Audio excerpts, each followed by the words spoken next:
Aujourd'hui, on va aller à Rome à pied.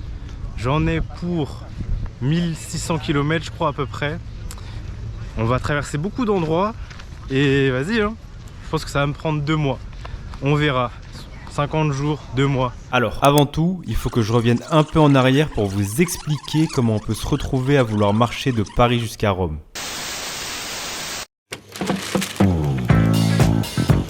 Pendant toute une partie de ma vie, j'étais le typique cassos du fond de la classe. Échec scolaire, consommation de drogue, et je faisais rien de mes journées à part traîner et fumer des joints.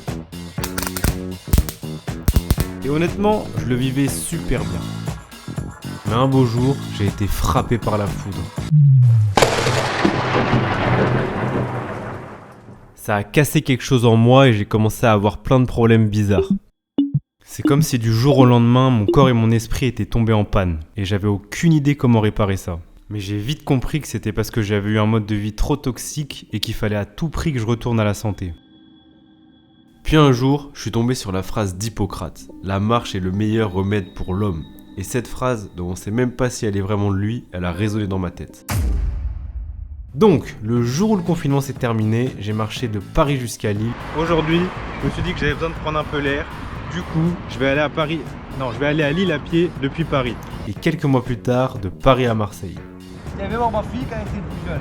Et il y a clairement eu un avant et un après ces marches. Ça a été à chaque fois de superbes expériences qui m'ont permis d'avoir un nouveau regard sur le monde et de faire plein de super rencontres. Ça fait plaisir.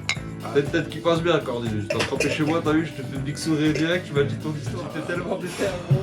J'encourage les jeunes dont tu fais partie à ne jamais travailler. Elle s'est éteinte. Et quand je suis revenu après, j'étais plus le même. Enfin si, j'étais le même mais en mieux. Mais bon, j'ai quand même le sentiment que j'en ai pas encore assez fait. Donc là l'idée, c'est de marcher de la capitale jusqu'à l'unique ville à laquelle elle est jumelée, à savoir Rome, qui elle-même est jumelée avec une seule ville, Paris. Ouais, du coup logique. Pour ce faire, je devrais traverser toute une partie de l'est de la France, sur 500 km à peu près, et ensuite j'arriverai en Suisse, qui est un pays que je connais pas du tout, mais on m'a dit qu'ils parlaient français et que c'était pas trop cher la vie là-bas. Après avoir longé le lac Léman, il faudra que je traverse les Alpes, qui est le lieu où il y a le plus d'ours et de loups en Europe, donc c'est assez rassurant de savoir que je serai pas tout seul. Là, il faudra que je franchisse des montagnes à plus de 2000 mètres de haut, et où il peut faire jusqu'à moins 20 degrés. Si je survis, et ben normalement, je devrais arriver en Italie. Et là, ce sera loin d'être terminé, parce que je serai même pas encore à la moitié du périple. Et je devrais encore marcher près de 900 km avant d'arriver à Rome. Sachant que je parle pas un seul mot d'italien. Enfin si, je sais dire bonjour, on dit hola ou buenos dias, enfin je sais plus un des deux. Je rappelle qu'il m'est interdit de prendre la voiture, de faire du stop, du vélo, tout se fera à pied. Et aussi nouvelle règle par rapport à mes anciens voyages, pas d'écouteurs.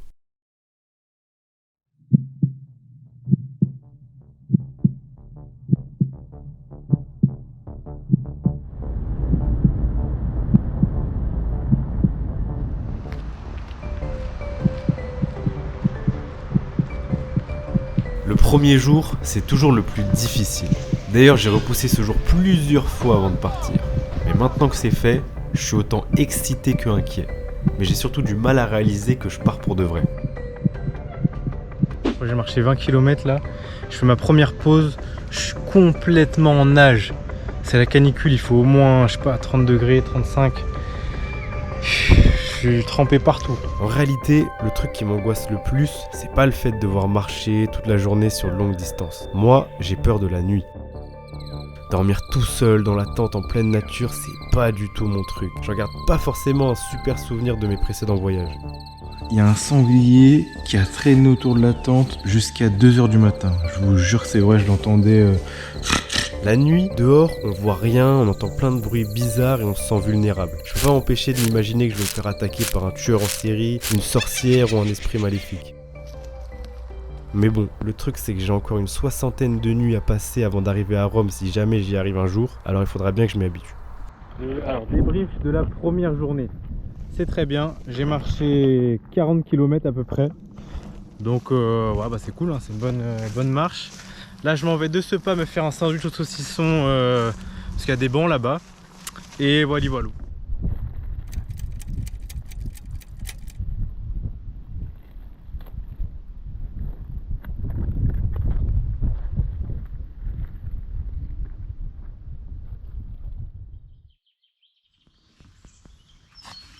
Une fois que la première nuit est passée, je me sens déjà plus serein.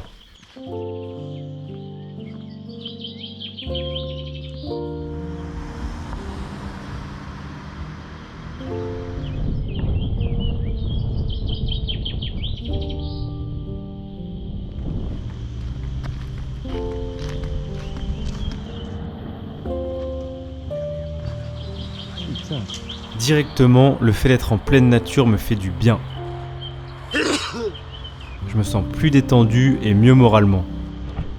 Putain, c'est le deuxième jour, j'en ai déjà plein le cul. Mais bon, on sait comment ça se passe. C'est toujours les premiers jours les plus durs et après, ça passe comme une lettre à la poste. Et ouais, on va voir mon cul. Bonjour à tous. Cet été, moins de trains circulent entre Corbeil-Essonnes et Melun. Je vous invite donc à consulter les applications pour en savoir plus et ainsi planifier vos futurs voyages. Merci pour votre écoute.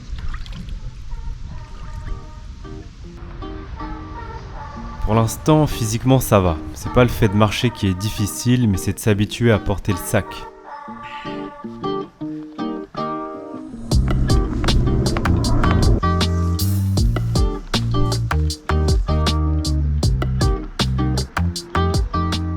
Dedans, j'ai un panneau solaire, une tente, un sac de couchage, des vêtements, de l'eau et en tout, ça me fait 16 kg à porter sur le dos.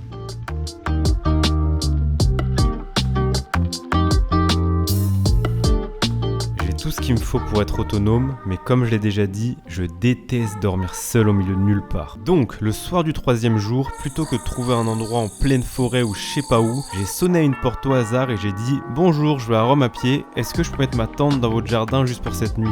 Et j'ai eu de la chance car ils ont tout de suite accepté. Ça m'a permis de dormir sur mes 2 oreilles, de me laver et comme j'ai vraiment eu de la chance, ils m'ont même invité à dîner.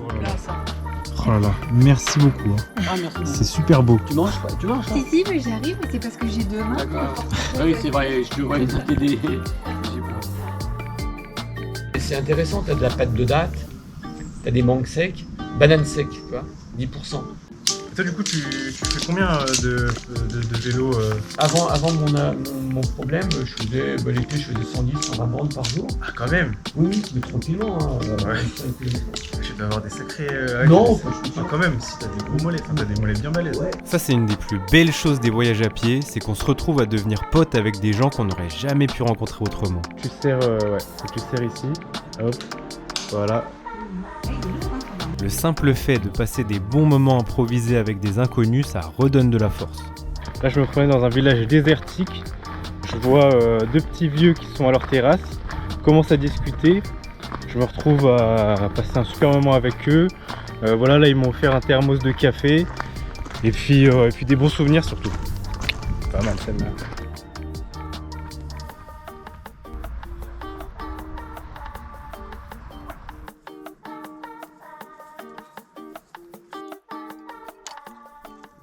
Merci Big Boss. Et puis le monde agricole, c'est un monde spécial. Ouais, c'est-à-dire c'est celui qui pourra bouffer le voisin.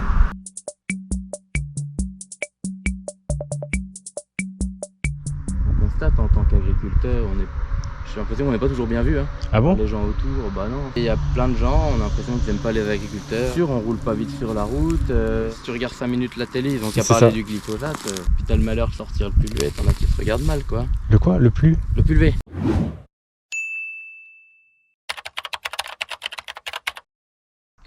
Mais déjà ouais, ça a l'air cool en vrai, quand tu me dis que t'es sur le tracteur, comme ça, t'as ta radio, tu fais tes trucs, c'est un peu différent tous les jours, honnêtement c'est cool. Dire sur le tracteur, c'est l'endroit où je suis le mieux au monde. Ah ouais? Oh bah oui, je sais pas, mais après je suis né un peu là-dessus. Ouais, j'imagine.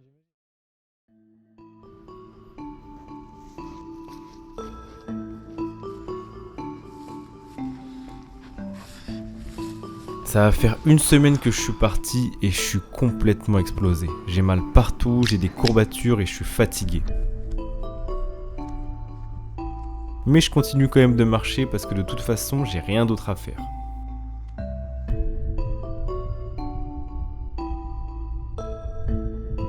Premier jour, c'est toujours là où on en chie le plus.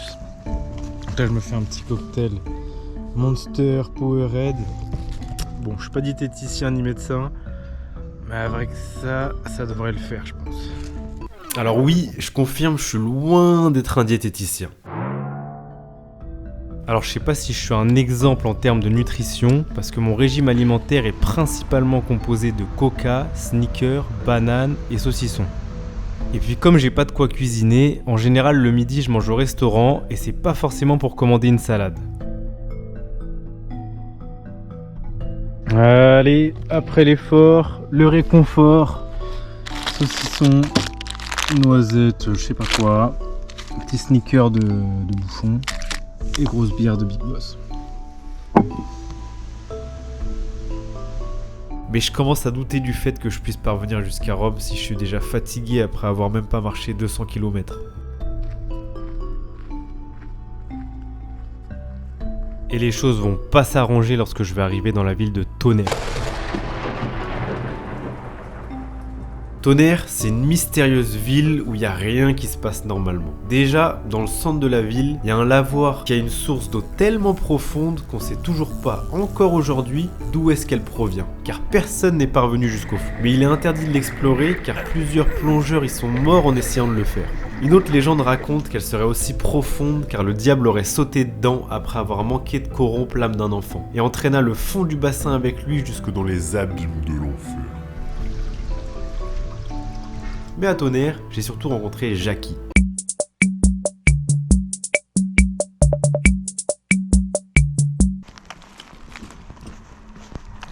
Alors, ça te dérange pas? Où est-ce que tu veux que... Moi, mieux, toi, je vais te mettre vraiment derrière. Ouais, parfait. Faut pas le bordel, là, parce qu'il y a le fusil, là. Ah, voilà, ça coule. Ok. Et tu m'accompagnes ou pas alors? Ah, j'envoie une petite vache. À la tienne. Une. Ça ressort par le nez, hein. Ah, mais si, ça gratte, hein. Pouah. Ah ouais. Avec ça, le virus, il te chope pas. Ah non, là je vais arriver à Dijon même. C'est soir. Ah, t'as une petite? Tu veux une petite? Attends. Encore? Bah tant qu'à faire, hein. Allez, donne. Attends, pas tout ça, là, Allez, kill, hein. Ouais, tu... Moi, je vais te bourrer, parce que j'ai plus l'habitude de boire ça, c'est... Ah bah moi non plus, hein. Il y a combien de degrés là-dedans à peu près? Ah bah là, elle fait 54, 55. Ah oui, quand même. C'est la même carafe. Ah, c'est pas tu vas encore en trouver, là. Ah ouais? C'est pas jaune, ça. Allez. C'est tout mal. Je quitte Tonnerre avec une grosse envie de castagner tout le monde. C'est pas comme tous vos youtubeurs nuls qui font de la marche à pied, qui boivent du soja, mon pote. Moi, je prends de la goutte dès le matin. Mais très vite, j'aurais juste la nausée et les jambes cassées. La goutte, là, je sais pas si c'était une bonne idée finalement. Honnêtement. Heureusement, l'itinéraire m'amène sur un parcours qui me permettra de m'apaiser loin de toute voiture et circulation.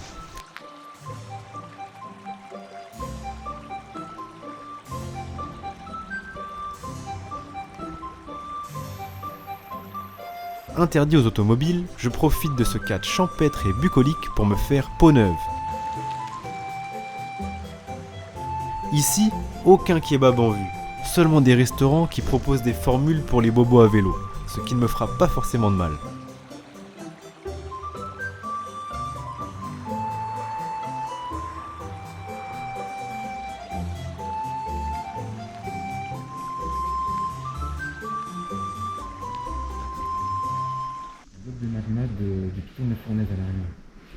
Et là, mon prochain voyage, en fait, si tu veux, vu que je suis en train de me remettre un peu sur les rails et puis de reprendre ma vie en main, on va dire, parce que j'ai eu une grosse descente aux enfers il y a quelques temps.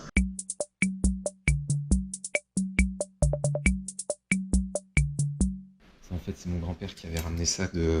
Enfin, il avait pas ramené ça, en fait, si tu veux, les poilus à l'époque. Il y avait vraiment la Tussignasie et tout. Oh, putain. C'est une dague de cérémonie. D'accord, ouais. Donc je pense pas.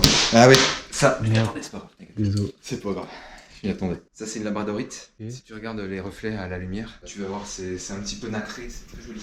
Et en fait, elle absorbe les mauvaises, on va dire les mauvaises choses. Pouf, la pierre de jade. Alors ça, c'est la pierre du négociateur. Et ça marche. Du coup, que t'as ça, tu vends mieux ou pas du tout? Parce qu'on dirait un énorme bédo, quoi. Ouais. T'as envie de le fumer? Vas-y. Je te garantis pas que tu redescendes par contre. Ouais. Donc ça purifie. Et ça coûte combien un truc comme ça? Ça coûte quoi? Il y a peut-être 10 balles les deux. Ça sent un peu le cheval. Tu trouves? Ouais. Le caca de cheval. Tu me dis stop, hein, parce que moi c'est pas plus haut que le bord. Hein. Moi je t'accompagne. Hein. Oula. Attends, on va commencer par là déjà. Parce qu'en général le Porto ça se déguste. Hein. Oh la vache, oui. Ok, c'est bon. Ils sont forts. Hein. Tu vois la meuf qui a vécu le plus longtemps au monde, la Jeanne Calment. Ouais. Elle avait dit que le secret de la vieillesse c'était le chocolat et le Porto. Le chocolat et le Porto, ouais. Donc là il ne manque plus que le chocolat et on va vivre jusqu'à 100 ans. J'ai pas de chocolat. Moi j'ai un flan. T'as ton flan, ouais. Bonjour à tous les big boss, c'est le début du 11e jour, c'est bien, il fait beau, il fait chaud, on est toujours sur le canal de Bourgogne. Dans 2 jours je crois que je devrais normalement arriver à Dijon. C'est coolos, voilà, tranquille. Bon, j'ai un peu des douleurs partout, un peu mal, mais faut faire comme si on n'avait pas mal et puis après on a vraiment pas mal. Je quitte le canal de Bourgogne et j'arrive dans la petite ville d'Alys-Sainte-Reine. Qui a un nom qui évoque pas forcément grand chose. Mais à une autre époque, elle s'appelait Alésia.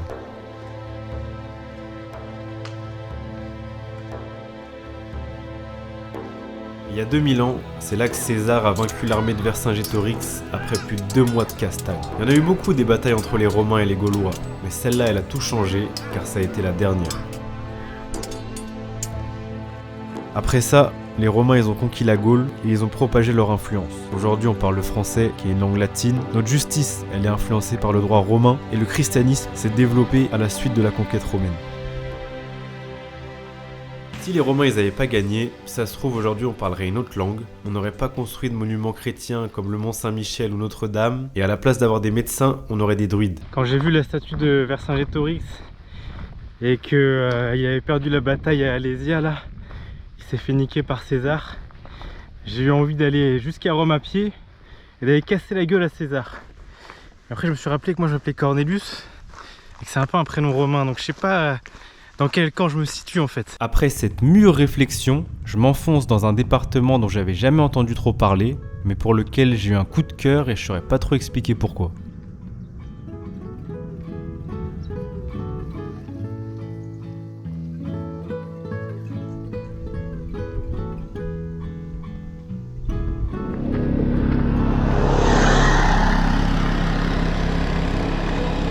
Ligny le Sec. Ok. Et cet endroit confirme ma théorie qui est que plus un endroit est paumé, et ben plus les gens sont sympas. J'en ai pas vu beaucoup des comme ça, des arbres comme ça. Ouais, on le taille dans le miron. Ah ouais, il est très beau. Et puis là, oui, ici, là, c'est Saint-Antoine de Padoue. Ah. C'est les années 1600. Ah ouais. Oui, d'accord. C'est un vieux truc. Il faisait des belles choses, hein, dans ces années-là. On dit aujourd'hui. Non, il faisait des belles choses. Ça vous dérange, mais je vais vous montrer 5 minutes. Il dit, oh, vous avez une vieille maison. Oui. Il dit, vous n'avez rien de spécial dedans? Bon, j'ai quand il a monté l'escalier, là, quand il est arrivé là, il dit, wow, ça vaut une fortune. Mais parce qu'il fallait quoi pour tailler des pierres, comme ça, en colimaçon, comme quand il faisait, pour ne pas les casser. Ouais, c'est clair. Hein? Et ça, c'est 1600. Oui. Les coups de pinceau qu'ils ont dû foutre là-dedans, hein, pour vous. Hein? S'il y a bien un truc que j'aurais appris durant mes voyages à pied, c'est que parfois il suffit juste de demander, et puis on se retrouve à vivre des trucs qu'on n'aurait jamais imaginés. Exactement comme ce soir-là, où je me suis retrouvé à dormir dans un tipi et à tirer à l'arc en slip. Juste parce que j'ai parlé à un mec en pleine forêt et qui m'a invité chez lui. C'est un arc puissant. Hein. Donc voilà, après c'est toi qui vois. Tant que ta flèche, tant que ton arc n'est pas bandé, tu peux maintenir ta flèche avec le doigt comme ça. Puis là après, l'idée c'est que tu bénéficies un peu de la force en descendant. Tu travailles sur l'inspire et l'expire.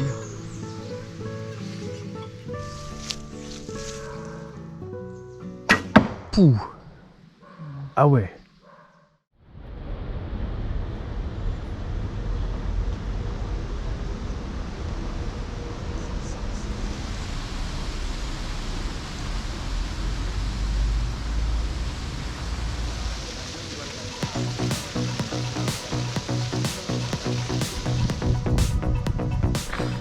Hop, c'est bon. Là, ça fait 2 semaines qu'on marche tous les jours. à peu près 30 km. Et c'est bon, mon corps s'est habitué, je suis infatigable. Le poids du sac, je le sens même plus. Là, je suis rentré dans un des meilleurs cycles du voyage à pied. Celui qui vient une fois qu'on s'est acclimaté à l'effort. Alors, même si vu de l'extérieur, il n'y a rien qui a changé. Je suis toujours en train de marcher normalement. Mais dans ma tête, je suis en mode... Un truc que j'aurais découvert avec les voyages à pied, c'est que le corps il fonctionne pas comme un iPhone. Sa batterie elle est pas linéaire. Au début, il est fatigué, il a mal partout.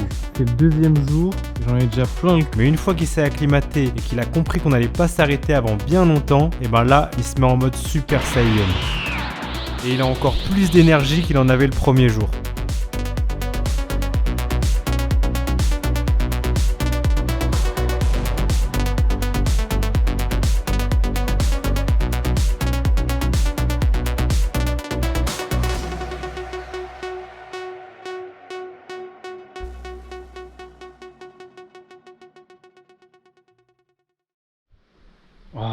Putain, ouais, je confirme.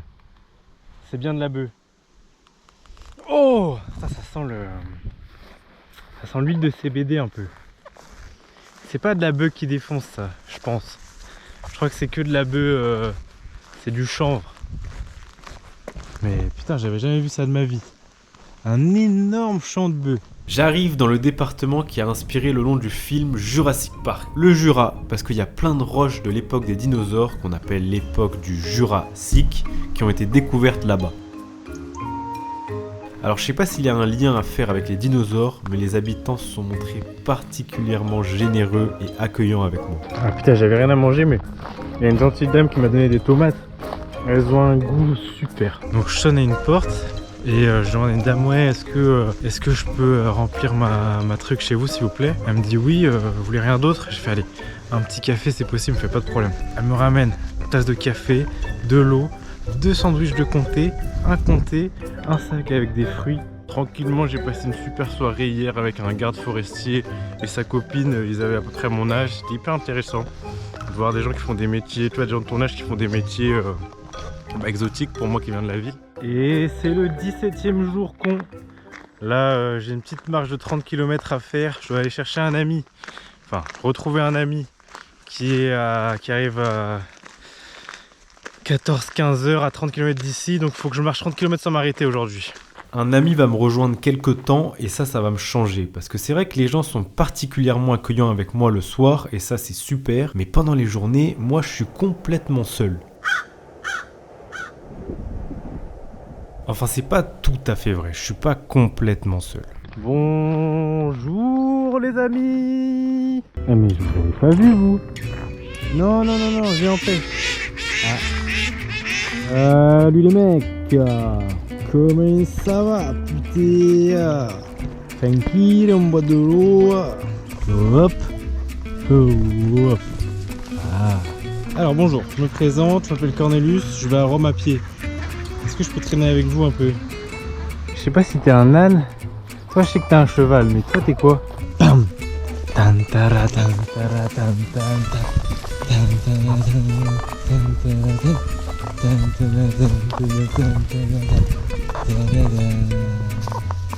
Allez, regardez-moi ces sangliers. Oh là là. Oh, les mecs. Punaise, ils sont énormes. Qu'est-ce qu'ils bouffent? Allez, des graines.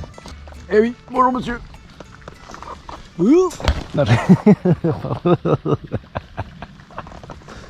Je m'arrêtais sur une station d'autoroute, je regardais la carte, je dirais ah ouais je dois prendre telle direction, à l'ancienne de ouf mec.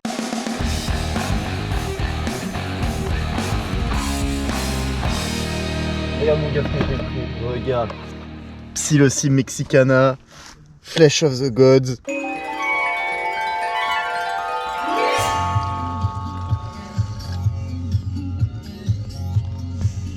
C'est cool dans la voiture. La plupart de mes potes ils m'ont dit ouais boîte de nuit c'est de la merde tout ça et tout. J'en ai reparlé à mon daron il m'a dit ouais moi quand j'avais 20 ans, 25 ans avec tous mes potes on disait ouais c'est de la merde les boîtes de nuit on va pas y aller et tout. Il dit mais aujourd'hui je regrette qu'on n'y soit pas allé en vrai. Ouais. On aurait dû y aller quand on avait 20, 25 ans, quand on avait l'âge. C'est pour ça que moi maintenant mon pote, moi maintenant je vais essayer d'y aller un peu plus. Monsieur Big Boss, c'est l'heure de se réveiller. Ouais, j'arrive. C'est vrai ce mensonge? Tiens, il s'amène. Ah bah gros. Mais les matins c'est tout le temps comme ça hein. Mais toi encore le sol il est pas froid. Ah ouais. Moi le sol il est glacé hein. Il fait beau. Petit déjeuner de champion. Oh là là là là. Ah, les bananes. Ouais banane. C'est la touche de verre. On n'a rien acheté pour ce soir, rien acheté pour ce midi. Alors 19,51. Alors, ça va, c'est lourd? Ouais, c'est là. le mec il va faire à la montagne 30 km de marche comme ça. Ça va faire 7 ans qu'on se connaît avec Greg. On s'est connus à l'internat, on était dans la même chambre. Et d'ailleurs je dirais pas qui, mais pendant la première nuit, il y en a un des deux qui a pleuré. Mais vraiment, je veux pas dire qui c'est, ça se fait pas. Je dis juste que des fois il arrive en retard et qu'il aime bien mettre des t-shirts rouges.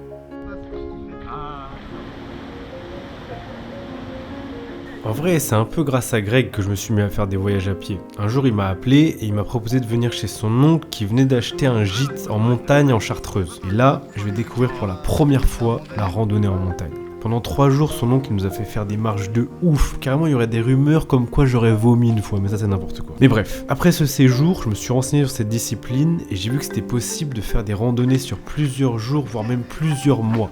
Et voilà qu'aujourd'hui, je me retrouve à marcher de Paris jusqu'à Rome. Ah ouais, non mais on va se régaler. Putain. Ah ouais. Je dirais des graines à picorer en mode apéro. Oui, je vais goûter un comme ça déjà. C'est dégueu. Ah ouais, ça va, mais c'est spécial. Hein. Bon, il y a sa mère qui l'appelle alors qu'il y a des champis sur son téléphone. Vas-y, décroche. Allô maman?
Je me demande comment ça va être quand tu vas faire la nuit en vrai. Ouais. Je pense qu'il faut savoir pour regarder le ciel à mon avis. Ouais.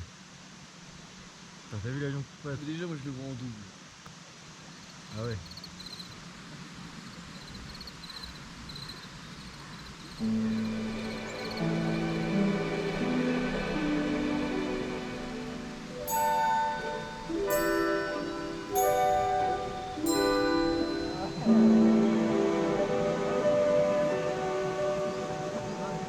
J'ai filmé les...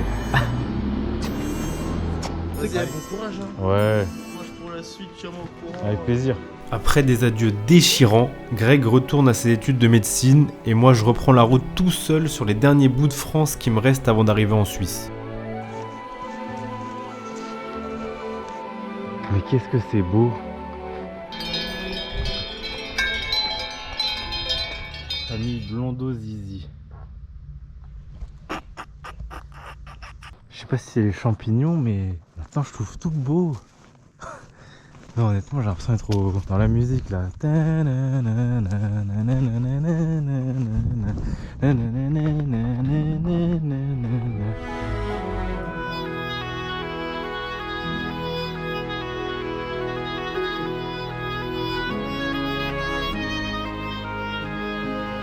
L'expérience d'hier m'a permis d'avoir un nouveau regard sur le monde et d'être plus sensible à la beauté de la nature, tout ça ok. Mais ça m'a aussi beaucoup ramolli, et ça tombe mal parce que Rome c'est encore loin et aujourd'hui je dois faire beaucoup de dénivelé. Il faut que j'atteigne la frontière qui se trouve sur le point culminant d'une montagne entre le Jura français et le Jura suisse. Ah, pour là on est à 1300 mètres d'altitude et on doit être à je sais pas même. Oh, ah ouais c'est ça, c'est le mur de la frontière suisse.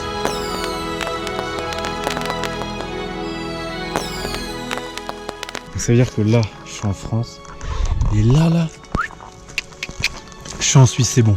Oh putain, 20 jours de marche et je suis enfin en Suisse. J'avoue, ça fait quelque chose.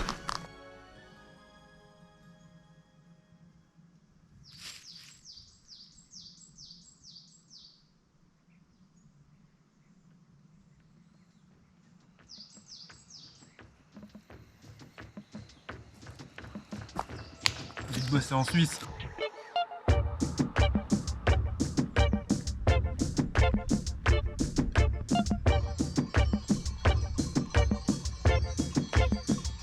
Wow.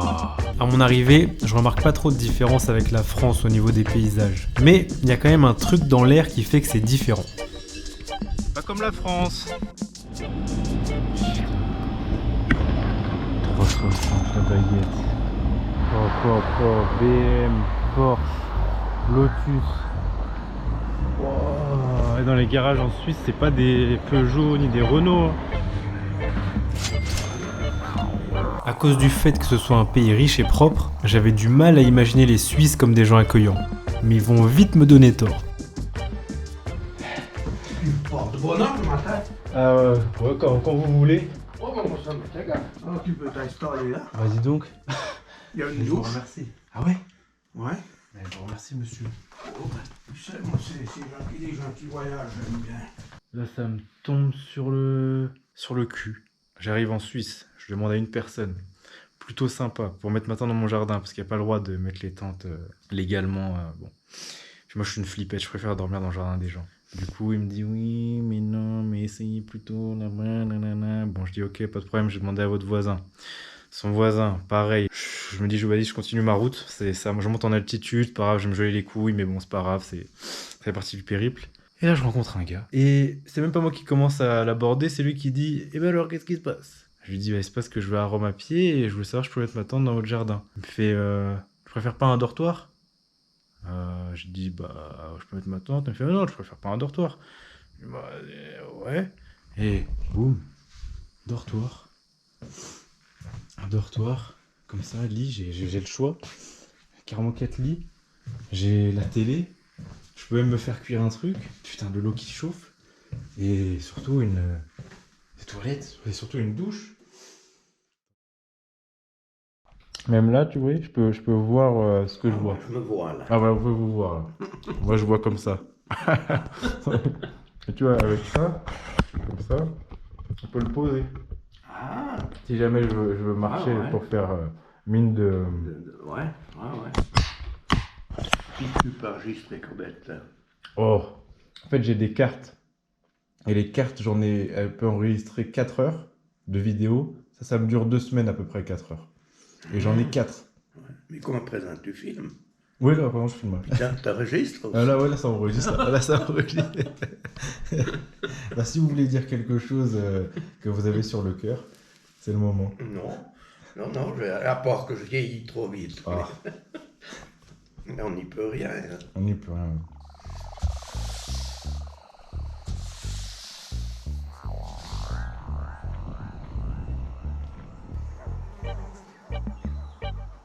Bouh, Big Boss, il est à 1500 mètres d'altitude. Voilà. Il y a plus, mais il y a moins aussi. La présence du loup sur ces alpages comporte un comportement inhabituel et défensif du bétail. Ah bah c'est rassurant. Ici, j'ai pas vu de loup, mais j'ai vu un truc beaucoup plus impressionnant. Ça existe. Ça existe ça.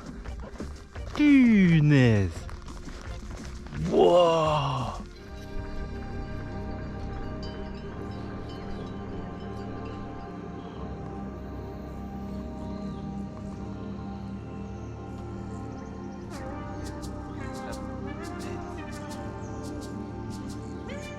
Bon, ça ce sera en bonus, mais oh, ce sera le pipi le plus majestueux que j'aurais fait de toute ma vie. J'en ai même pas profité parce que je filmais. Et après en avoir terminé avec les montagnes du Jura suisse, je me dirige vers l'un des plus grands lacs d'Europe et probablement l'un des plus beaux aussi. Eh bé. Léman, ça signifie lac en latin. Donc littéralement, le lac Léman, ça veut dire le lac. Ici, c'est sûr que c'est pas l'ambiance Ibiza. C'est un lieu extrêmement calme et apaisant, qui a presque une dimension magique, voire divine.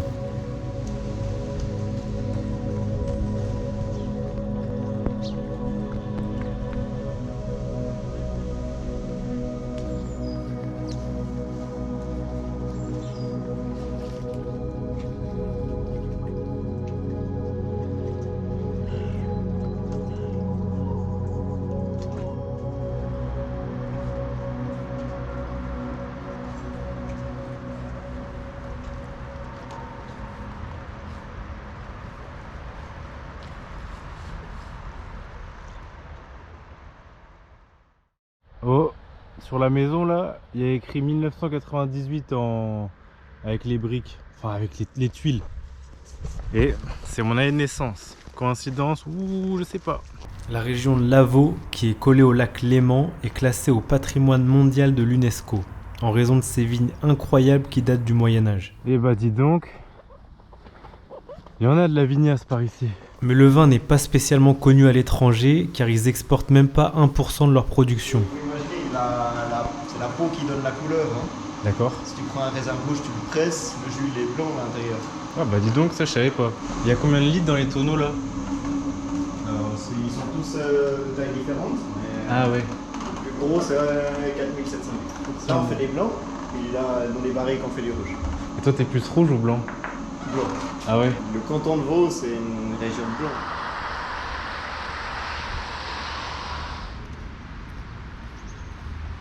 Direct après avoir quitté Montreux, je vais tout de suite au Décathlon pour m'acheter un bonnet. Parce que je dois quitter le lac Léman pour me diriger vers les Alpes. Et là-bas, ça risque de bien cailler.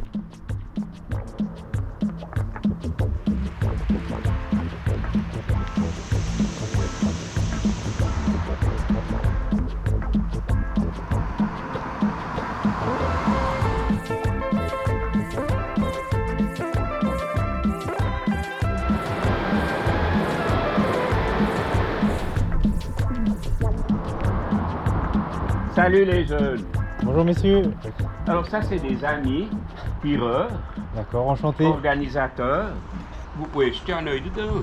Ah ok. C'est une installation de tir pour les sociétés. D'accord. Et puis on peut s'entraîner le soir de 17 à 19. Alors ça c'est l'arme militaire officielle de l'armée suisse. C'est celle que reçoit chaque citoyen soldat et qu'il peut garder à la maison, avec l'obligation de s'entraîner chaque année, de faire un tir obligatoire, comme son nom l'indique.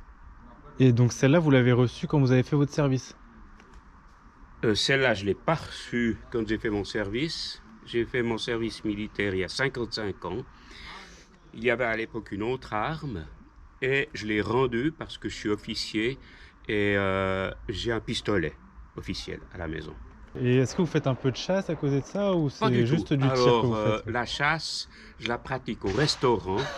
Je ne saurais pas tirer sur un animal. Là, c'est purement sportif. D'accord. Et puis putain, je crois que je suis tombé amoureux du peuple suisse. Hein. Franchement, ils sont trop gentils avec moi. Trop accueillants. Là, j'ai sonné chez deux Suisses retraités.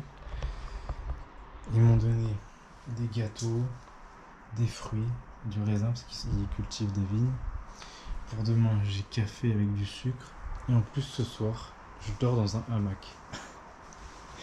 Bon, je vais voir ce que ça donne. Et hop là, début du 23e jour. Avec ce paysage magnifique suisse où il y a plein de vignes, plein de montagnes. Les gens sont plutôt sympas. Voilà, début du 23e jour. J'ai fait... Alors je suis passé en dessous de la barre des 1000 km.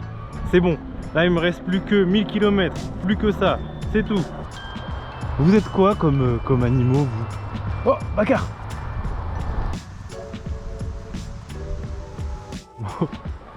Maurice Joris. Maurice Joris. C'est la Suisse, c'est le coffre-fort du monde. Faut qu'ils arrêtent de piquer le pognon à tout le monde. Okay. Je suis un Suisse, moi. Mais je peux te dire, j'ai chié sur la Suisse. Fin de l'année passée, je fais des... je fais des pendules. Ah oui, t'es un vrai Suisse. Un horloger suisse. Ouais, c'est pas con. Je t'appelle comment? Cornelius. Cornelius. Non, Ouais. ça c'est du prénom. Oh la vache. Cornelius. Ouais. Bravo. Et toi? Moi, c'est Jean-Michel.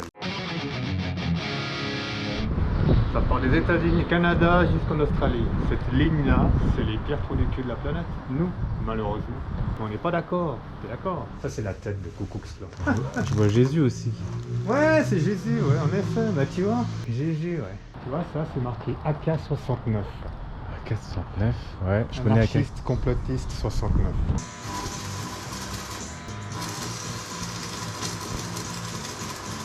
Pour le symbole, c'est quel coffre? Le coffre de la banque suisse, je suppose, je suppute même, mais c'est pas fait pour les ongulés. Les ongulés ne fument pas. Après, je me dis, si on est dans l'amour, parce que j'avais 18 ans quand il y a eu le sida. Quand il y a eu le sida, on avait tous crevé. Elle a arrêté de baiser carrément, je me rappelle très bien. Elle fallait plus baiser. C'est la phrase qui tue, tu fais. Je suppute que les ongulés soient nyctalopes. Ce qui est marrant, le sida, c'était qui avait le sida? Les PD et les tox. Et je suis sûr qu'il y a des mecs qui leur disent nyctalope, ils te pètent la gueule. Ouais, c'est déjà arrivé, je crois. Quoi, ma salope? Non, nyctalope, on apprend le français. Et yeah, 25e jour et pas des moindres. Pourquoi? Aujourd'hui, il faut qu'on arrive en haut du col du Grand Saint-Bernard. Donc c'est le col du Grand Saint-Bernard. Bon, c'est un truc de ouf, je vous expliquerai au montage. Je pense j'ai la flemme là. J'ai bu un max de café parce que je suis cuit et qu'il faut faire... là, ça, on va monter à 2005-2006 d'altitude. Et après ça, on sera en Italie.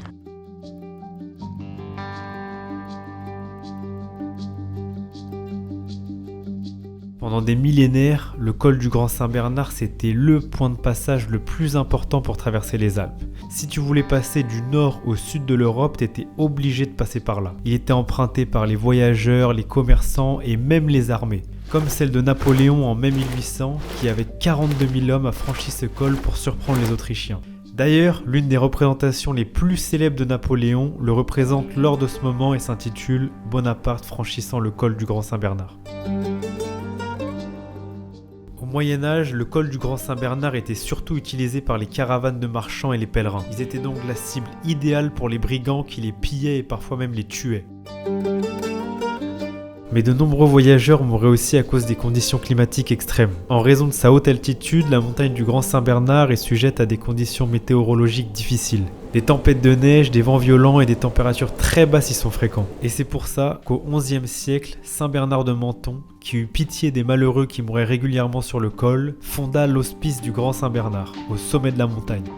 La particularité de cet hospice, c'est qu'il n'y a pas de serrure à la porte. Tout le monde peut y entrer à n'importe quelle heure, en été comme en hiver. Et le col est habité toute l'année par des chanoines. Une communauté religieuse composée de big boss qui ont pour mission d'accueillir les voyageurs, de les soigner, mais surtout de les secourir en pleine montagne.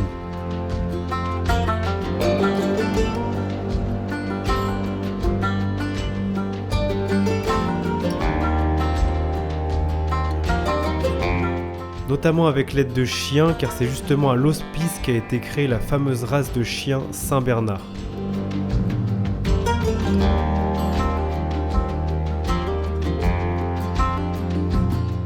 Ce lieu étant encore ouvert aujourd'hui, il faut absolument que j'y parvienne avant ce soir. Sinon je vais devoir dormir dans la tente sous moins 10 degrés et qui sait, peut-être qu'il y a encore des brigands qui traînent.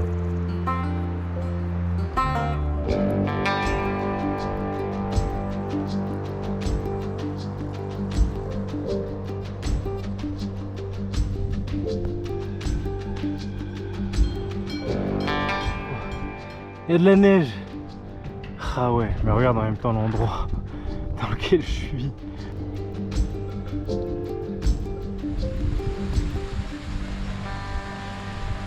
Big Boss est à 2290 mètres d'altitude.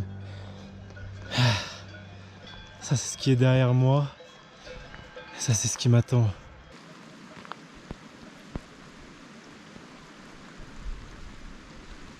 Les derniers kilomètres tu les sens mon con. Hein. Par contre je suis marché de Paris jusqu'à là. Oh punaise. Oh l'ambiance. Bon, mon histoire est toute simple. Moi, je suis né dans une famille traditionnellement chrétienne, tu vois. C'est autour de l'âge de 18-19 ans que je me suis posé des questions existentielles. Et puis que je me suis posé la question, mais le sens de la vie, de la mort, tout ce qu'on vit. Et puis c'est à l'âge de 19 ans que je me suis senti appelé à consacrer ma vie pour la foi. D'ailleurs, je me suis toujours ressenti attiré par le côté mystérieux du prêtre. Et c'était toujours en passant des périodes de recherche, des périodes de doute, des réajustements, que petit à petit, ma vocation s'est affirmée. Je me suis lancé ici toujours avec la confiance. La confiance en dire, si le Seigneur ne me veut pas ici, il me fera savoir. Et puis voilà, depuis bientôt 40 ans cette année que je suis dans la communauté, je suis toujours là. Col du Grand Saint-Bernard, 2473 mètres. Je viens de me réveiller. Bonaparte et l'armée, avec ses 46 000 hommes, ont franchi ce col en mai 1800. Ça c'est des Big Boss. Ça fait 46 000 Big Boss. Et il doit faire genre 2 degrés, je suis en short.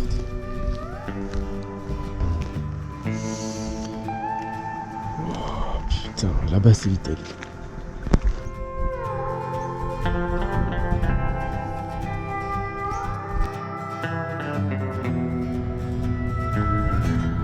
Ça y est, je suis arrivé dans le 3e et dernier pays du périple. Là, les choses vont changer, parce que c'est la première fois que je m'aventure à pied dans un pays où je parle pas du tout la langue. Pour l'instant, c'est pas encore un problème, parce que la vallée d'Aos, qui a autrefois appartenu à la France, est la seule région d'Italie à avoir 2 langues officielles, l'italien et le français. Et même si on est en Italie, il y a beaucoup de noms de restaurants, de rues ou de villages qui sont écrits en français. Pareil, ça sonne pas du tout italien, il y a tout qui est écrit en français presque. Là il me reste, à partir de là où je suis précisément, 913 km avant d'arriver à Rome. La même distance que quand j'ai fait Paris-Marseille. Je suis loin d'être arrivé, mais maintenant au moins je vais être aidé par 2 choses. Premièrement, la Via Francigena.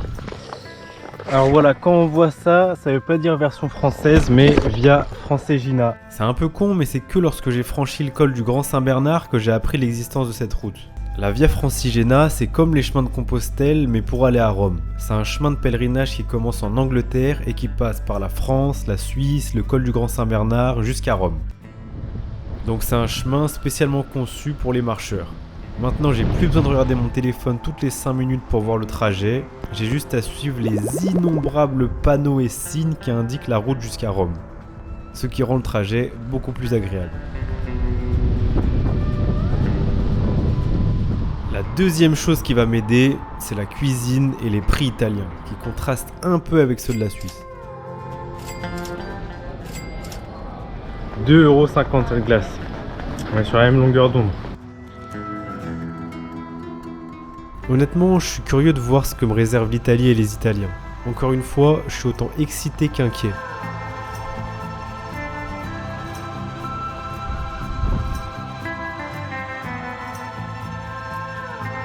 Et le premier Italien qui m'a prêté son jardin m'a amené aussi une bière. Donc, l'hospitalité italienne commence bien en tout cas.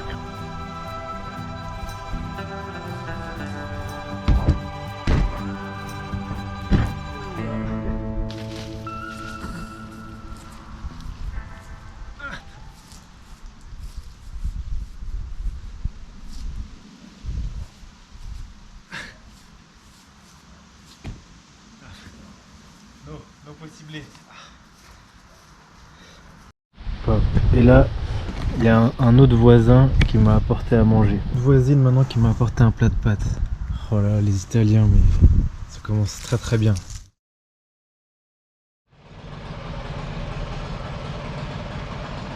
Sur la Via Francigena, les gens sont habitués à voir des pèlerins tous les jours. Donc les gens sont super sympas et c'est jamais un problème pour installer sa tente dans leur jardin. Franchement, c'est vraiment cool l'Italie parce que les gens sont super accueillants.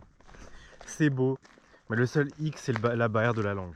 Je rencontre des Italiens très gentils qui me laissent mettre ma tente dans leur jardin, qui après m'invitent peut-être parfois à prendre le petit déjeuner, à dîner, enfin voilà, à traîner avec eux. Mais le problème, c'est que je capte rien à ce qu'ils me disent. La communication est compliquée parce que je parle aucun mot d'italien et ici, pratiquement personne parle anglais. I take a photo of you, take me a photo.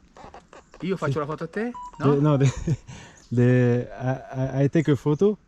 Tu mi fai la foto? Of you taking me in photo. Tu parli italiano un po'? No. Donc je prends mon apprentissage de l'italien très au sérieux et j'ai pour objectif d'être bilingue avant d'arriver à Rome. Volevo sapere se potevo mettere la mia tenda nel vostro giardino stanotte. Alzare il gomito. Alzare il gomito. Pelato. Buongiorno. Ciao, buongiorno. Ça commence à être le sud un peu quand même. Un serpent. Waouh. J'espère que c'est pas dangereux cette merde. Oh my goodness. Mais bon, globalement, la vallée d'Aoste correspond pas à l'image stéréotypée qu'on pourrait se faire de l'Italie. Parfois, j'ai encore l'impression d'être en Suisse. Et j'aurai cette impression jusqu'à que j'arrive dans la région suivante, qui est la deuxième plus grande d'Italie après la Sicile, le Piémont, qui signifie littéralement au pied des monts. Donc, j'en ai fini avec les montagnes des Alpes et maintenant j'arrive dans les champs. Et au début, j'étais ravi de pouvoir enfin me reposer sur du plat. C'est fini la montagne! Mais très vite, ça s'est révélé être l'expérience la plus pénible de ma vie. Déjà, marcher 8 heures par jour dans des champs désertiques, c'est pas la folie. Mais en plus de ça, ici c'est sale. Avec toutes ces merdes là, on dirait les favelas là, avec le vieux ballon. Il y a des endroits en Italie où c'est sale. C'est pas comme en Suisse. Chemin de la Via Francigena en Italie. Il y en a des merdiques comme ça, on sait même pas si c'est le chemin. Putain, ça c'est des nids à serpents ça mon pote. Voilà, un charmant petit serpent. Ça c'est pas une vipère. Mais putain, ça se voit qu'il y a des putains de serpents dans ces chemins mal entretenus. Et voilà le troisième serpent que je vois. Je sais pas s'il est mort, il bouge pas. Il m'a fait peur. Ah l'enculé, je me casse. Et quand on n'est pas dans des champs, on passe par des villes tristes à en mourir. Voilà, on revient de Vercelli. Honnêtement, j'ai pas été subjugué par la ville. Et encore, Vercelli, c'est la moins pire. Les autres villages, ils sont encore plus lugubres. Il n'y a personne dans les rues, plein de maisons abandonnées. On se croirait dans un mauvais western.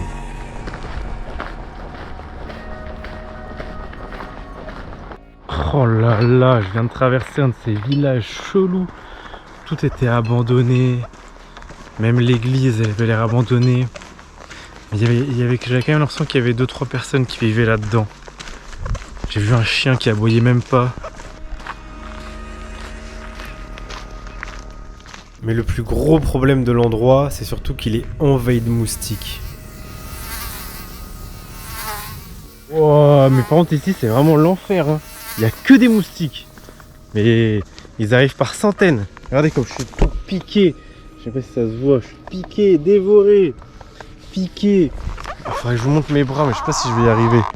Bon, je sais pas si vous voyez, mais je suis piqué par ces merdailles là. Et tous ces paramètres accumulés m'ont transformé en quelques jours en l'homme le plus aigri de la planète. Parce qu'en Italie, il n'y a que des expressos qui font 1 mm de hauteur. Il n'y a pas de caféine dedans. Il n'y a rien pour donner un vrai coup de boost. Même quand je prends un double expresso, il est tout petit et ça fait rien. Bon, je vais pas vous mentir. Je commence à en avoir ras le cul de ces putains de champs. En plus, il y a des moustiques partout. Arrête pas de me piquer, je vois des serpents. Non, ça va pas là. Je commence à péter un plomb là.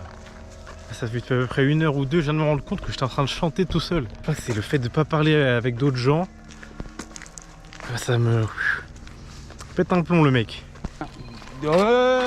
Mamma mia! Adesso lo spengo. Che due scatole. Donc je rencontre ce mec dans les champs au milieu de nulle part et il est pas méchant mais il est un peu bizarre. There is my friend. Yeah, if you have to go home, it's okay. Yeah? No, it's okay. problem.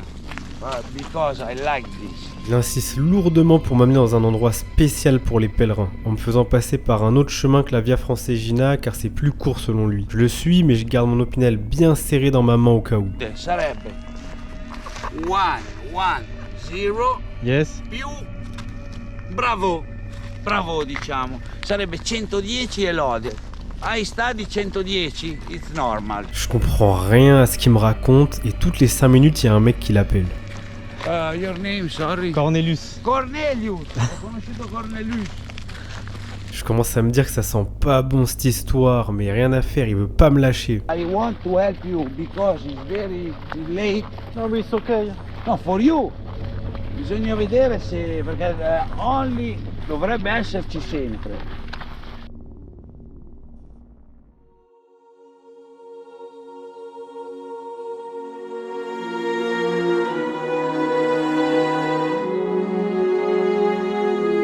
Ah, je rigole. Finalement, ce big boss, il m'a amené dans un donativo, qui est une sorte de maison mise à disposition par les églises spécialement pour les pèlerins. Il y en a plusieurs qui sont disposées tout le long de la Via Francigena. Il y a en général une douche, une cuisine, des chambres, et on a le droit d'y rester seulement une nuit à condition d'être pèlerin, bien sûr. Il n'y a pas de prix fixe, on fait une offrande que l'on met dans une boîte spécialement mise à disposition pour ça. Et c'est fini la Via Francigena là.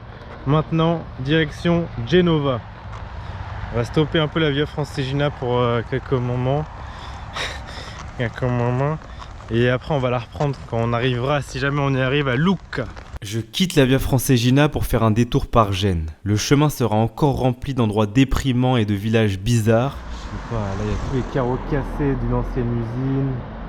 Là, les immeubles, je sais pas, on dirait qu'ils sont à l'abandon aussi. Mais en plus de ça, les gens de ces contrées qui n'ont pas l'habitude de voir des pèlerins et ni des touristes probablement, me regarderont d'un mauvais œil. Dès que je traverserai un village, je me ferai dévisager par l'ensemble des habitants. Ça arrivera même que certains m'insultent lorsque je leur demanderai la permission d'installer la tente dans leur jardin. Mais bon, heureusement, cette situation n'a duré que quelques jours et ensuite le vent a enfin fini par tourner. Sorti, c'est sûr. Pendant le procès. Oh non. Ciao.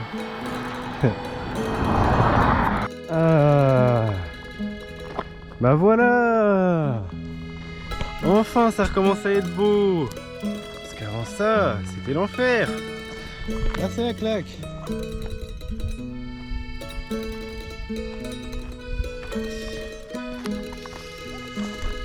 Eh bien enfin,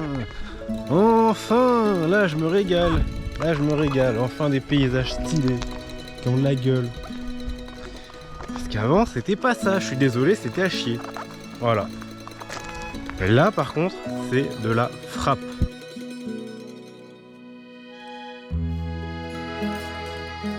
Et ce qui est marrant, c'est que dès que les paysages ont recommencé à être sympas, et bah les gens aussi. Non, filmez.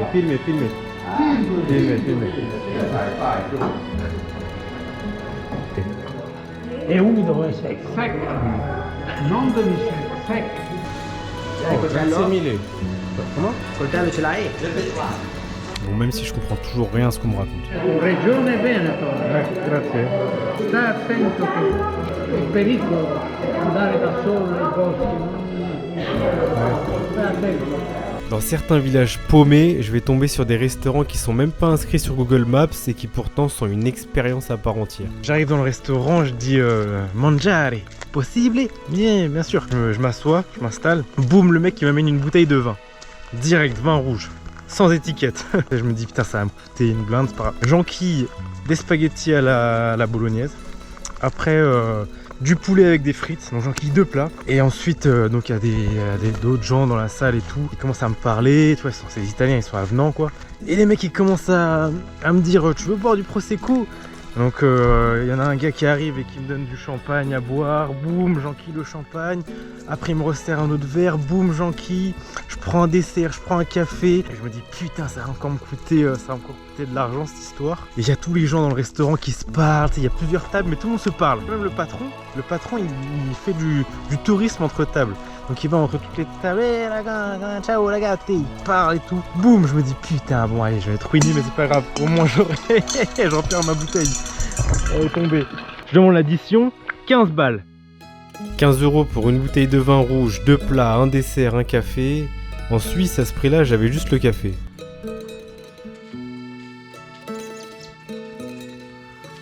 Mais bon, malheureusement, ce réconfort n'était qu'une parenthèse. Je me suis perdu dans les montagnes et j'arrive finalement dans un petit village désert. J'aperçois une maison abandonnée avec un peu d'herbe, alors j'y installe ma tente. Et soudain, il se met à pleuvoir des cordes, puis des séries d'éclairs grondent violemment. Les éclairs sont tellement proches et tellement violents que je ressens les vibrations jusque dans ma tente. Je commence à flipper, alors je sors de la tente et j'essaie de trouver un moyen de rentrer dans la maison, mais impossible. Donc je m'installe sous le vent de la porte d'entrée et je vais assister pendant plusieurs heures à un spectacle aussi merveilleux qu'inquiétant.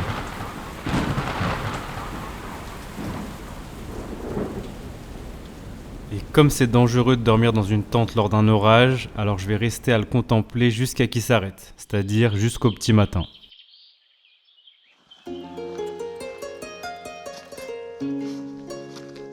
Ça fait 37 jours que je marche tous les jours et j'ai parcouru plus de 1000 km. Et là, je suis à 45 km de chez mon oncle, et même si j'ai pas beaucoup dormi cette nuit, je me dis que c'est une bonne idée de les parcourir en une seule fois. Comme ça, après, j'aurais bien mérité mon repos.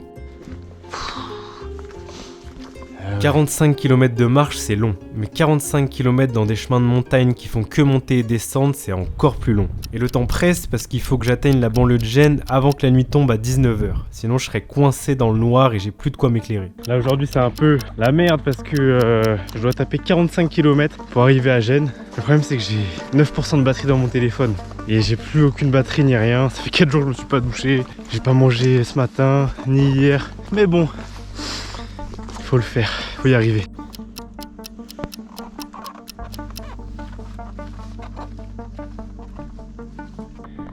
Et yes, Big Boss il est à 1018 mètres d'altitude je crois. J'en ai chié pour en arriver là, mais ça va, c'est juste que j'ai vu des sangliers, des cerfs, des biches. J'ai tout vu, c'était cool. Au-dessus d'un nuage. Plutôt stylé. Qu'est-ce que je fous là un vendredi matin? Ouais, honnêtement, je crois que c'est le jour où j'en chie le plus de la marche à pied de ma vie, mais bon, c'est pas grave, on s'en bat les couilles. Pendant 2 ou 3 heures, je sais pas, j'ai traversé des espèces de sentiers, mais je pouvais même pas marcher, c'était du hors-piste, quoi, c'était des chemins noirs. Il faut s'imaginer avec plein de troncs d'arbres, tu vois, tout le temps de voir comme ça se baisser, tac, l'enfer. Je sors ces temps-ci, j'arrive sur une espèce de départemental comme ça, d'autoroute, et il se met à pleuvoir des cordes. Sur un parking, je vois un van. Donc je m'arrête pour mettre ma doudoune et c'était une meuf super sympa dans le van qui a pu que je charge mon téléphone. Elle m'a fait du café, elle m'a abrité pendant la pluie, c'était cool. Et elle m'a donné un coquillage porte-bonheur. Espérons que ça marche. C'est pas des jokes. Il me reste encore 20 km. Il est 17 h, il me reste 20 km.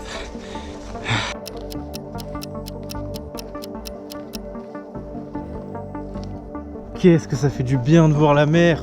Merci. Honnêtement là, ce que j'ai fait aujourd'hui, c'était beaucoup. Hein. C'est pas fini en plus, putain, il reste encore pas mal. Mais bon.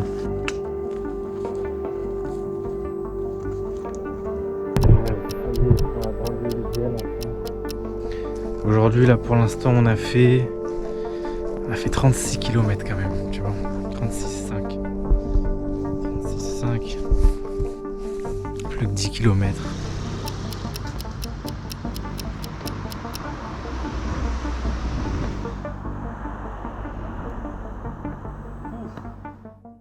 C'est bon, je suis arrivé chez mon oncle.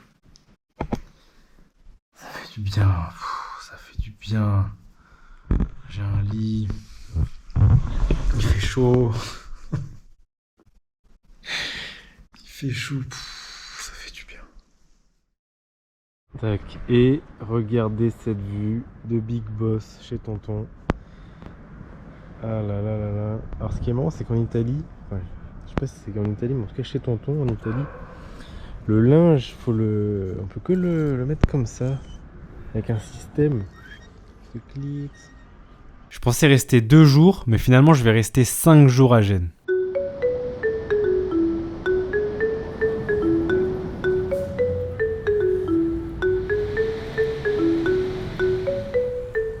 Et j'ai juste visité un peu le premier jour, mais les autres jours je suis resté dans mon lit sur mon téléphone à ne rien faire.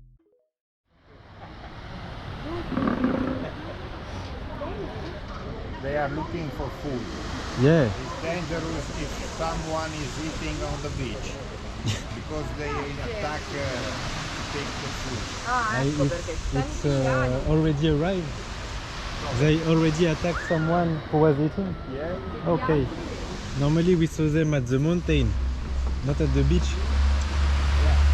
Yeah. They also swim. No, really? Yeah. On se casse de Gênes après y avoir resté chez tonton et tata pendant 5 jours. Ouais, attends, je vais pas mentir, j'ai fait que dormir. Donc voilà, maintenant direction Rome, hein, toujours.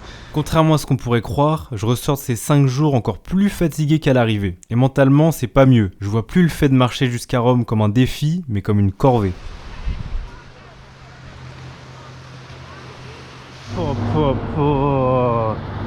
Et comment c'est abusé. Mais bon, je peux pas trop me plaindre parce que l'endroit dans lequel je marche est vraiment paradisiaque. La Ligurie, en gros, c'est comme la Côte d'Azur, mais avec des gens qui parlent italien et qui mangent de la focaccia. Et il n'y a qu'en Italie qu'on peut voir ce truc là. La focaccia comme ça, normal. Comme ça, elle est en train de bronzer, je sais pas. Punaise. Quand même, tu vois. Je me dis en vrai, t'habites ici et t'es malheureux. Honnêtement, c'est que t'es un peu une petite bite. Parce que là,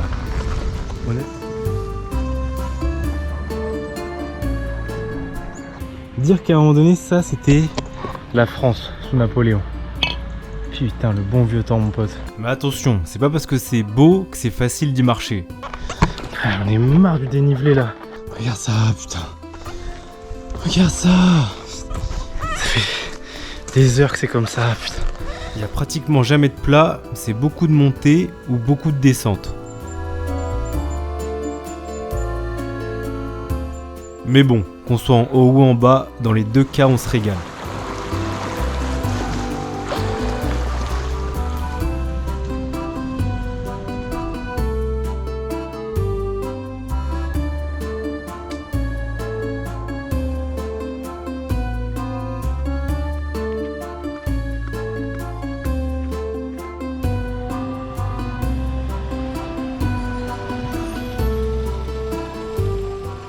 Putain, les mecs là, ils ont un ascenseur privé pour aller chez eux. Alors giga baraque là.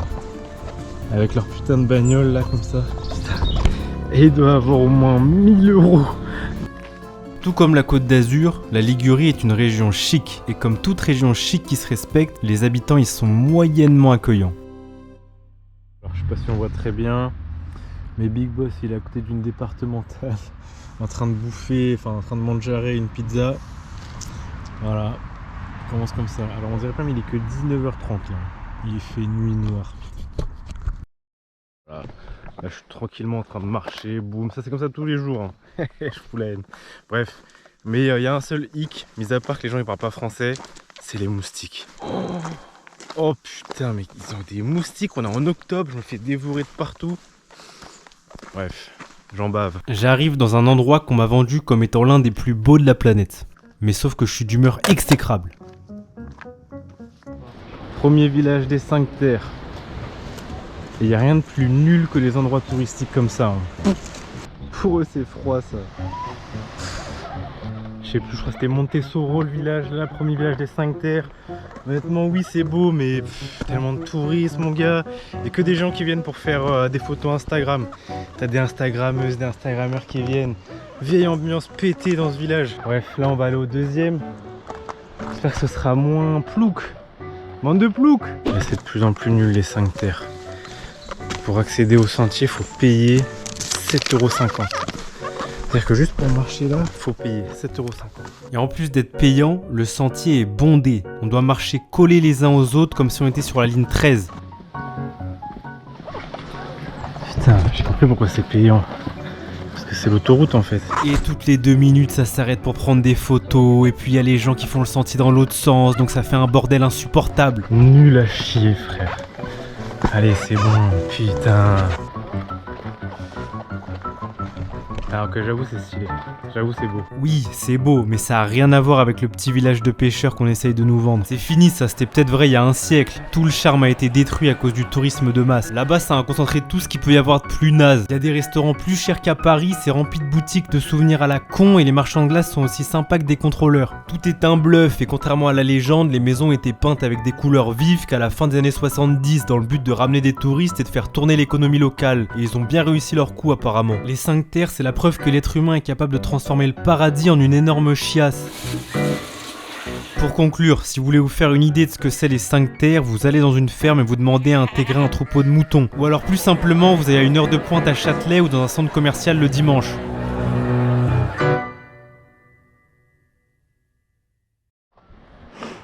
Les 5 terres, les 5 terres. Bon, ce matin j'étais un peu de mauvaise humeur, mais bon, trop de monde. 7,50 € pour marcher. C'est bon. Là j'ai fait 2 villages sur les 5. J'en ferai pas plus.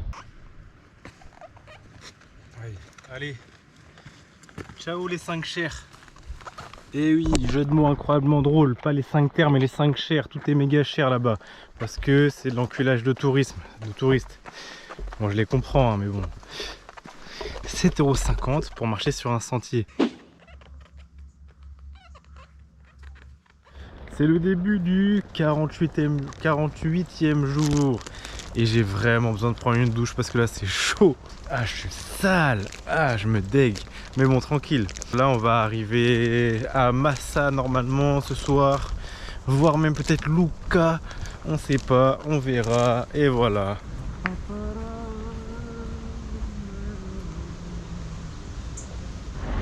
Via Francigena. Putain, j'avoue, ça fait du bien de revoir ce panneau. Je suis de retour sur la Via Francigena et je retrouve à nouveau le confort et l'accueil qui m'avait bien manqué, je dois dire. Hop là. Surtout que la Toscane, c'est la partie la plus populaire, donc tout est aux petits soins pour les pèlerins. Putain, ça c'est la Via Francigena, c'est quand même le meilleur truc au monde. Pour ce genre de truc que vous allez voir là dans 30 secondes, je suis à 5 mètres. Et regardez, nulle part, donc c'est gratuit. Tu peux tomber sur un truc comme ça. Oh, putain, merci Seigneur. Waouh, comment ça fait du bien. Oh punaise. Donc t'as ça, t'as du café, putain, il y a même de la biérasse. Oh, il y a de la biérasse, faut pas me faire ça. On peut carrément tomber sur des stands de ravitaillement gratuits et c'est assez facile de trouver un endroit où dormir. Voilà, un donativo. Est-ce que ça peut ressembler? Un frigo, on appelle ça un truc pour la cuisine. Même qu'il y a par exemple des pâtes, tout ça. Alors le chauffage c'est Lamborghini. Autant dire que ça chauffe beaucoup. Bon chemin, merci. Surtout pour la vie. Ouais. Cornelius, ça me fait un plaisir de te voir. Ouais, plaisir partagé. Ça c'est une maison, on a l'esprit jacquaire, non? Jacquaire? Oui, Saint-Jacques. Saint-Jacques, ouais. Ciao, buongiorno. Tu vois, notre porte est toujours ouverte. Ok. Pour tout le monde. Tu peux rester quand tu veux, comme tu veux, tu fais ce que tu veux. Ah, c'est super. Merci à vous d'exister. Oh oui, oui. Allez, salut. Oh là là là là là là. C'est vraiment, non, c'est vraiment magnifique, magnifique cette partie de la Toscane là. Je me régale, je suis subjugué tellement je trouve ça époustouflant. La Toscane est magnifique et j'ai jamais eu autant de confort et d'accueil durant un périple. Mais pourtant, j'en aurais jamais eu autant marre de marcher. Marcher en pleine nature, c'est sans aucun doute une très bonne chose. Mais comme on dit, les bonnes choses sont meilleures lorsqu'elles sont savourées avec modération. Et bah là, ça fait très longtemps que j'ai dépassé ce stade. D'ailleurs, je suis même arrivé à un point où j'ai l'impression que marcher me fait plus de mal que de bien. Ouais, je vais pas mentir, ça fait depuis une semaine quand même que j'ai quand même assez mal aux genoux et au bas du dos. Là, je vois que on est loin du sport santé là, quand on fait des longues marches comme ça. Faut pas déconner, c'est pas forcément hyper bon à tous les niveaux pour le corps. Notamment, moi j'ai mal aux deux genoux de manière parallèle et au bas du dos. C'est vraiment à force de porter le sac et de faire du dénivelé positif puis négatif, parce que même quand on descend aussi, ça fait mal aux genoux. Donc ouais, je vois que c'est pas forcément hyper bon de marcher autant, c'est un peu trop. Mais au-delà des douleurs physiques, c'est surtout mentalement que ça va pas. Je suis seul la plupart du temps et j'en ai marre de moi-même. Je dois assumer le choix de pas avoir pris d'écouteurs et d'être confronté à moi-même sans cesse. Et là, ça commence à devenir pesant. C'est mal le truc, putain, c'est comme ça, eh ouais. Eh bah ouais, c'est la Toscane. Oh. Sur la Via Francigena, j'ai plus besoin de me préoccuper pour trouver mon chemin ou pour trouver un endroit où dormir. Et ça devrait me rendre plus détendu. Mais au contraire, mon cerveau profite de cette accalmie extérieure pour faire ressurgir ses vieux démons intérieurs. Ah putain, je crois que je suis en train de faire un burn-out là. J'arrête pas de parler tout seul, je crie, je fais des accents marseillais. C'est la fatigue, je crois. Je suis à moitié fou. Ça fait des années que j'ai pas d'amis. Putain, je parle à personne à part moi-même ou à des Italiens, mais je connais que 5 mots. Ça fait 3 ans que je suis là. C'est pas une mauvaise chose de se confronter à soi-même de temps en temps. Mais là, j'ai l'impression de devenir plus fou qu'autre chose. Frère, j'en peux plus. C'est bon, ça me casse les couilles. Voilà, j'ai qu'une envie, arriver. Tous les jours, je me lève encore plus agacé que la veille. Tout m'énerve, même les trucs les plus stupides sans aucune importance.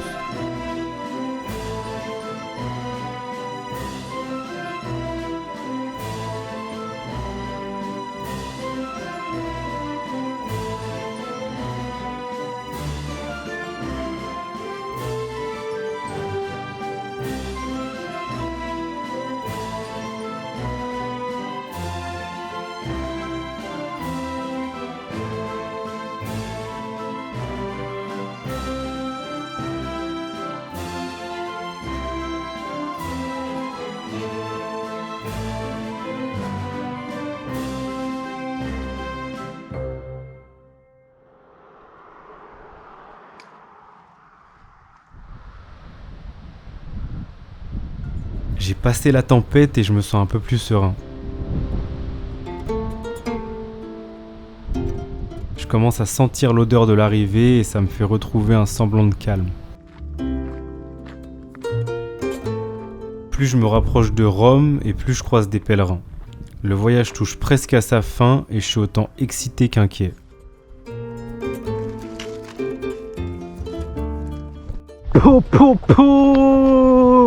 Ça veut dire que quoi? Ça veut dire que c'est fini la Toscane. Maintenant on rentre dans le Lazio. C'est en gros comme Île-de-France pour Paris, Lazio de Rome. Je sais pas si vous comprenez ce que je dis, mais moi je me comprends. Je suis excité parce que j'ai pratiquement atteint mon objectif et que je suis pressé d'en finir. Mais il y a une partie de moi qui sait qu'une fois passé l'euphorie de l'arrivée, tout n'ira pas forcément mieux. Ça fait 2 mois que je marche tous les jours 30 km. Bon, j'ai mal aux genoux, je porte 16 kg sur le dos, je dors, la nuit ça caille, le matin je suis trempé. C'est vrai qu'à certains moments c'est pénible de marcher comme ça, comme un con. J'ai qu'une envie, c'est que ce soit terminé, tout en sachant que je serai plus malheureux quand j'arriverai. Parce que même s'il y a des hauts et des bas, cette vie-là elle est bien plus excitante que celle qui m'attend à Paris. C'est plus excitant quand tous les jours ton quotidien c'est d'être dehors, de traverser le monde et de le découvrir. Et puis aussi, la vie elle est plus simple quand tous les jours tu te lèves avec un objectif clair. Aujourd'hui, on va aller à Rome à pied. Ça arrive souvent qu'on me dise que ça a pas de sens de faire ça. Qu'on me demande pourquoi j'ai pas pris un avion ou un train plutôt. Après c'est sûr qu'il y a des douleurs, de la fatigue et que c'est pas facile tous les jours. Mais honnêtement, pendant ce trajet, ma vie elle aura jamais eu autant de sens. Bien plus que quand j'étais à l'école ou que je faisais des cafés au bar et que je servais des hamburgers. Alors que là pourtant j'étais payé pour le faire. Cette expérience m'aura permis d'en apprendre un peu plus sur le monde et sur moi-même. Et aussi de rencontrer plein de gens différents que j'aurais jamais pu rencontrer autrement. Merci Big Boss. Bah santé hein. Allez, tu es là. Ouais, tu... Moi, je vais te bourrer par contre, j'ai plus l'habitude de boire ça. Ce périple n'a pas été toujours facile, mais je suis fier. Je suis fier de me dire que j'ai été aussi loin en utilisant uniquement ma propre énergie.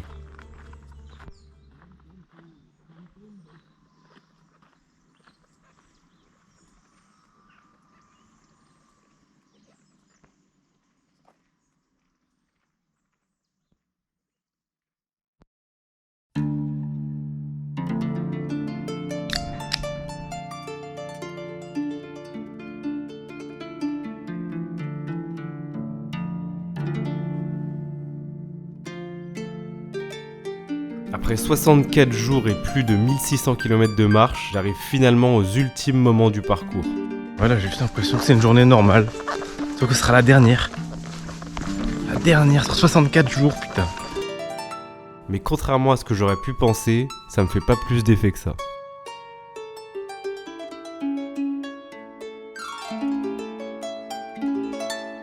Et peut-être parce qu'en fait, c'est à partir de ce jour que la véritable aventure a commencé.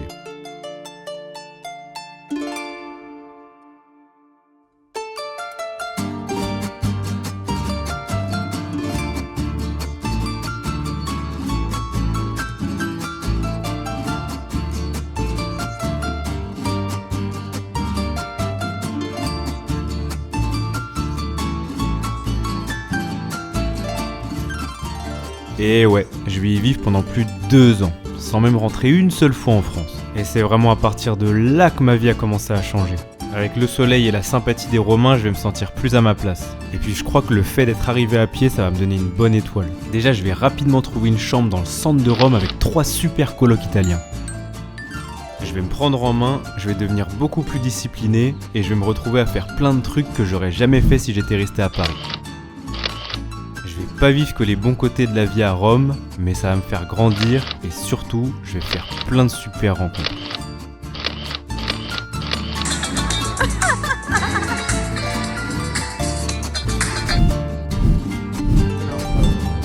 Oh, tu l'as bien fait.